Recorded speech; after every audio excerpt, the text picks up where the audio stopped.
a story to begin, and this is one that circulates the web, and we don't know whether it has any veracity. I haven't even checked it out, but it's a good story anyway. Some of you will remember this. A man is sitting on the steps of a building with a hat by his feet, and he's blind, and he says, "I'm blind, please help me," with his, kind of a bowl and so on. And a creative publicist is passing by, and he notices there's only a few coins in the bowl. And so he, without asking permission, he just takes the sign, he rewrites it, puts it down, and leaves. End of the day, he comes back from work, sees the blind man sitting there, and the bowl is overflowing with coins and with cash and so on. Now, the blind man heard his footsteps and recognized him. So he said, "Are you you're the one that did something to my sign?" And the publicist responded, "I changed it a little, but I didn't write anything that wasn't true." Here's what he said. The sign read, "Today is spring, and I cannot see it."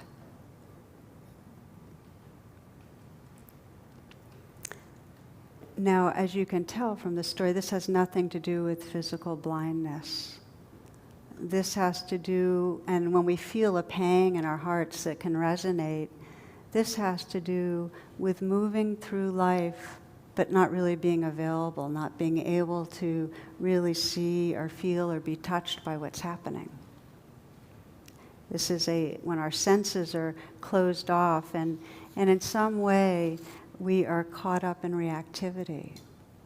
And if we look at that, it's a deep inquiry of, really what's between me and being open to the life that's here. And what we find is either our mood is depressed, or we're caught up in some sort of a judgment or reactivity towards others or towards ourselves, or we're just restless or distracted. But if we look more carefully underneath any of those moods or states, what we find is fear. That's the core emotion. And it's ironic because our fear is about losing life. And by being caught up in fear, we lose life. That's the sadness. There's all different kinds. There's, traumatic fear, there's deep gripping fear, there's anxiety that targets different things in different moments or that's free-floating. But around the corner, there's this sense that something's going to fail. It's like a sense like in any moment, something big is going to go wrong. And the very word worry, the origins of the word worry mean to strangle. So when we're feeling fear, in some way our life force is getting strangled. There's a contraction that takes us away from wholeness and presence. So one of the terms I find really useful when we consider what happens to us when we're afraid, the way our mind contracts into busy thoughts and our body gets tense and our heart gets tight. I like the language of body of fear, or sometimes called the fear body, because the body includes all the different parts of us. And when we're in that trance, in that fear trance, our body of fear is contracted, and it's really, our world is seen through that lens. The world is smaller. So what I'd like to do tonight is explore how we typically react when we get triggered, how we kind of intensify the body of fear, the fear body, with our reactivity, and how, if we can learn to pause, if we can slow down even a little, we can shift from fight-flight to attend and befriend. And I really see this shift of fight-flight, this kind of automatic reactivity, to attend and befriend as a sign of the evolution of consciousness. That we even have this capacity to recognize, oh, I'm in fight-flight. Oh, I'm identified with the fear body. Okay, pause, deepen attention. Attend and befriend. So we'll look at that, and I want to say right off that befriend does not mean that we always are immediately embracing with great love the fear that's there. Because the very biochemistry of fear and the biochemistry of love aren't the same. But there's a movement towards that loving presence when we attend and then regard with gentleness what's here. We kind of inch towards it. Okay. So first, the function of fear, as we know, is survival. That every one of these body minds here, we all have this nervous system that is rigged to anticipate what can harm us. And if fear wasn't there, you'd be brain dead. You know, it's meant to be there. So it's a basic survival function. We're meant to scan for threats and respond to them. Now, most of our fears, because of the twists and turns of evolution, are not directly linked to physical survival anymore. Most of them are around the stories and emotions that have to do with our well-being in social context. A lot of our fears around personal failure.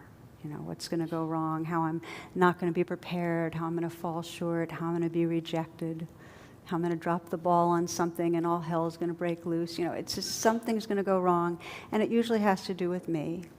That's a lot of our fears. Around the corner, I'm going to fall short. I'm already falling short, but it'll have big consequences, you know, that thing. But even underneath that, when we examine fear, the deep core level is this sense of the fragility of life. That every one of us intuits this uncertainty. And it's true, it is uncertain, and it's fragile. So fear is an anticipation of what's going to go wrong because of that fragility. And if we can begin to distinguish between our habitual fear reaction, the one that's kind of programmed into us that gets overdone, and when there's actually a threat that we need to respond to, we end up living most of our moments in the awareness of the fear body, but not stuck inside it. But there's a discrimination that goes on. Is this really something to respond to that's a danger, or is this just my habit? Most of it's habit, really. You know, how Mark Twain put it, he said, the worst things in my life never actually happened, you know. That. So it's anticipation of what's going to go wrong. And I watch myself so often with it, because part of my sadhana, which is a spiritual practice, is I go into the woods most days and go walking, and I can start sensing what my mind is like. You know, if I'm walking, but I'm not really on the river by the trees. I'm thinking of the emails I didn't respond to, or I have to fill this prescription for medication before I go travel, and did I make the right plane reservations? And, you know, did I have time? Am I going to have time to finish the fear talk? You know, that kind of thing. Anyway, and then the practice is, okay, wait a minute. It's not helping me to prevent something from going wrong by ruminating, because usually it's not. So come back, okay. What am I seeing? What are the forms, the colors, the blossoms, the smells? You know, what's the feeling of the earth as I'm walking? Come back, come back. So that's one discrimination. And I was thinking as I was writing this of a time last year that I was walking, and the wind started blowing more and more intensely, and twigs were crackling and so on. And then all of a sudden, there was a huge crash, and I saw a tree come down. You know, but right when the crash happened, I instinctively covered my head. And I want to just, and then I hightailed it out of there. I got home. I was not going, okay, the breeze on the cheek, feeling the feet, you know, it's like, that was no longer the point. You know, it was like, get out of there. So we don't suffer because we anticipate threats and respond appropriately.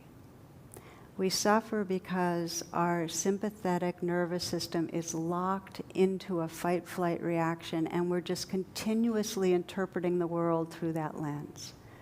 We're living in a fearful, anxious mentality.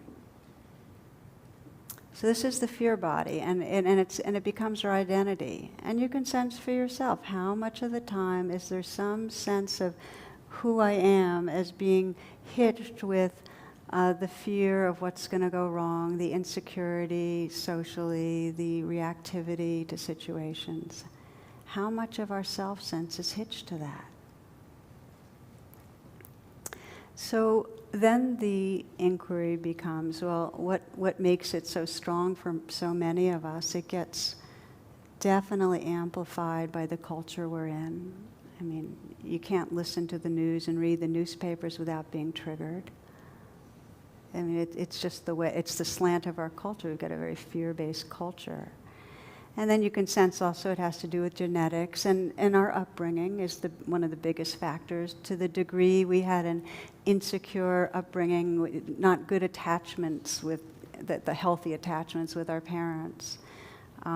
There's a sense of something's wrong with me and things are going to keep going wrong. It gets locked into our nervous system. So part of the inquiry is to recognize how we habitually react to fear. You know, what is your fear management strategy? It's really useful to know it, because if you know it, then you can begin to pause and move from your version of fight-flight to attend and befriend. But the first step is recognizing. And if I have any goal in this talk, one of the big ones is that after it, you'll be at least a degree more interested when fear comes up. Because if you're interested, if you don't automatically tumble into the reaction, in that interest, there's a bit of a pause and more freedom to deepen attention versus continue the fight-flight. There's more choice. Interest helps. Okay, so what are our strategies? And you know the major ones. One of them that isn't talked about as much is freeze, the freeze strategy. It's when we're overwhelmed and powerless and there's no way to effectively respond. Animals of all sorts and us humans, we freeze on some level. But the ones that we're most used to are